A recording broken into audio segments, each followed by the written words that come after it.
Hello and welcome to Mantova. I'm just on the start grid for the MX2 qualifying. A bit of news for you actually. We just heard from his team that Jordi Tixier won't be competing in the qualifying race today. In the last time practice we just had, he had a nasty bump on the head and a damaged wrist, so he's obviously seeing what the deal is with that, and we'll give you further news on that as soon as we get it. So he won't be in the qualifying race. But a man that I want to speak to is Julian Lieber. Julian, hiya. I just want to chat to you about the last round we had in Lommel. It was a funny one, bittersweet, because you were so close to the podium, but then your bike broke. What happened? Yeah, what happened, I had a lot of problems with my back, so I clutched a lot during the race. And yeah, I burned the clutch in the last lap, so I lost 2 positions. Yeah, I was lucky to pass the finish line and unlucky for the podium, but anyway, I want to go for the same this week and then making good results, and we will see. But on a positive note, looking at the way you're riding, looking at you in practice, you do seem quite comfortable with the bike. You do seem to have found your form. Is that the case, do you think? Yeah, like in the morning I had a good time. I finished third. The pre-qualifying, and I was not good because, yeah, like always, I always a bit pressure in the qualifying practice. But yeah, anyway, I want to go do a good start and doing a good lap times, and we'll see tomorrow. Good luck, Julian. Thank you. Now, I want to speak with Thomas Covington over here. Hi, Thomas. Let's talk about practice, because the first practice, you were actually up there for a long time, setting the fastest laps, but it didn't quite work out to plan, really, did it? Yeah, I ended up setting the fastest time out in free practice this morning, and then in the free practice, they re-ripped the track out here in the front around the whole first section there, and I had a hardback tire on before, so I had to switch over to the scoop tire. So hopefully I'll be back on the fast times for the second one, or for the qualifying race here.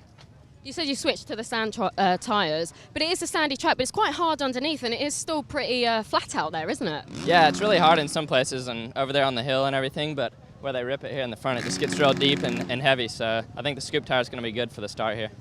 Best of luck. Thank you, Thomas. Time now for the MX2 qualifying race. Tim Geiser, the Garibaldi Honda rider, just getting himself focused. Likewise, Max Anstey. Geiser was fastest in the time practice session at 1:51.9. That was almost 7 tenths quicker than Valentin Guillot on the standing construct Yamaha. Benoit Paturel was third. Jeremy Seewer fourth. Max Anstey was fifth. 8 tenths of a second separating the top 5 riders in the time training session. No European action on track this weekend, so the circuit's still pretty fast and starting to develop nicely for the qualifying race. The gate dropped. Tim Geiser snagged handlebars with Bernardini and Jens Getterman. Anstey on board here, tight to the inside, but not so lucky. The 2 Monster Energy Kawasaki riders, or Tim Geiser. Geiser going down first, then Petrov and Covington running over his teammate as they exited turn 1 on what was a frantic first turn in this MX2 qualifying race. Max Anstey in fourth, but going around the outside of Harry Kulas, jumping into third immediately, and just ahead of him, Valentin Guillot, squeezing his fellow countryman Jeremy Seewer to take the lead by turn 4. Guillot immediately tried to put some distance between himself and the 91 Rockstar Energy Suzuki of Jeremy Seewer. Max Anstey wasn't too far behind on the Monster Energy DRT Kawasaki in third. Kulas on the Wilbo Star and Husqvarna was fourth, and Damon Growlers on the Kamiya Yamaha just behind them in fifth. And the first shot of the new championship leader there, number 41, Pauls Jonas, in 6th position on the Red Bull factory KTM. The circuit having been heavily ripped in advance of this 15th round was starting to chew up just nicely. Max Anstey utilising all of the racetrack in order to find a way past the Swiss rider Jeremy Seewer as he battled over second place with the guy in red. Tim Geiser on a charge through the field, looking to try and make up ground in what was a difficult race for the Slovenian, crashing at turn 1 as we saw, crashing again on lap 2 and again later on in the race. Eventually Geiser coming home, but here's Anstey on the charge, looking again at different options through the rhythm section. Didn't quite get the drive this time though, and Jeremy Seewer was just able to hold on to second position for a little bit longer. All the while, Valentin Guillot, the race leader, number 92, on that blue machine, oblivious as to what was going on behind him. But Anstey, though, got good drive, squared off his Kawasaki and made the pass to go second on lap 5, pushing Siwa into third. He then went immediately after Valentin Guillot. The two riders battling it out for the lead. Lots of water going down on the racetrack.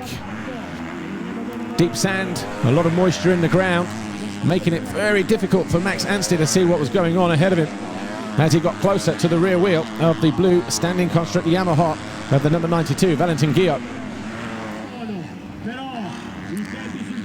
Guillot and Anstey started to pull clear of Jeremy Siwa. Paul Jonas was also closing in. The mud-splattered GoPro camera on board Max Anstey illustrating how difficult visibility was, but he was able to squeeze Valentin Guillot to take the lead on lap 9. But Guillot immediately responded, burst back into the lead, but Anstey really having to work hard to maintain track position. Eventually, though, he did find his way back through on that number 99 Monster Energy DRT Kawasaki. Both these riders tripling into the rhythm section, but Valentin Guillot really not letting Anstey off the hook. Eventually, though, Anstey did start to put some distance between himself and the 92 of Valentin Guillot, taking a little bit of front wheel from Toccacelli as well in the process. Jeremy Siwa also almost taking a little bit of front wheel from the Italian wildcard rider. And Siwa found himself battling again with Guillot in the closing stages of the race.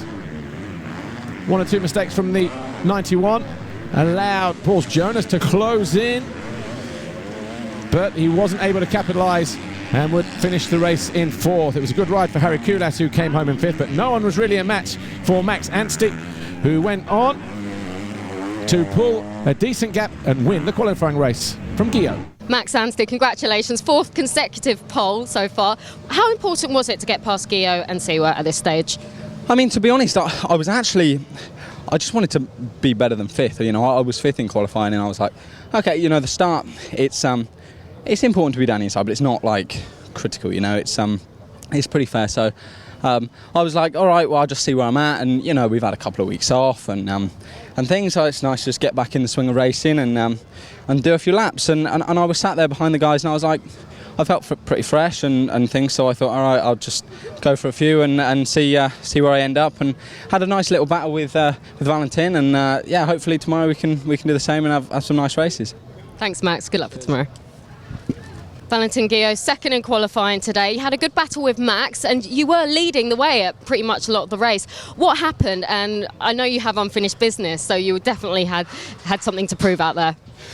Yeah, you know, I make a good start, and then directly I took the lead. I was riding in front, not so good, but I tried to be clean. And one moment Max come back on me, but I was feeling really not good. I think with the hot weather I'm a bit dizzy, you know.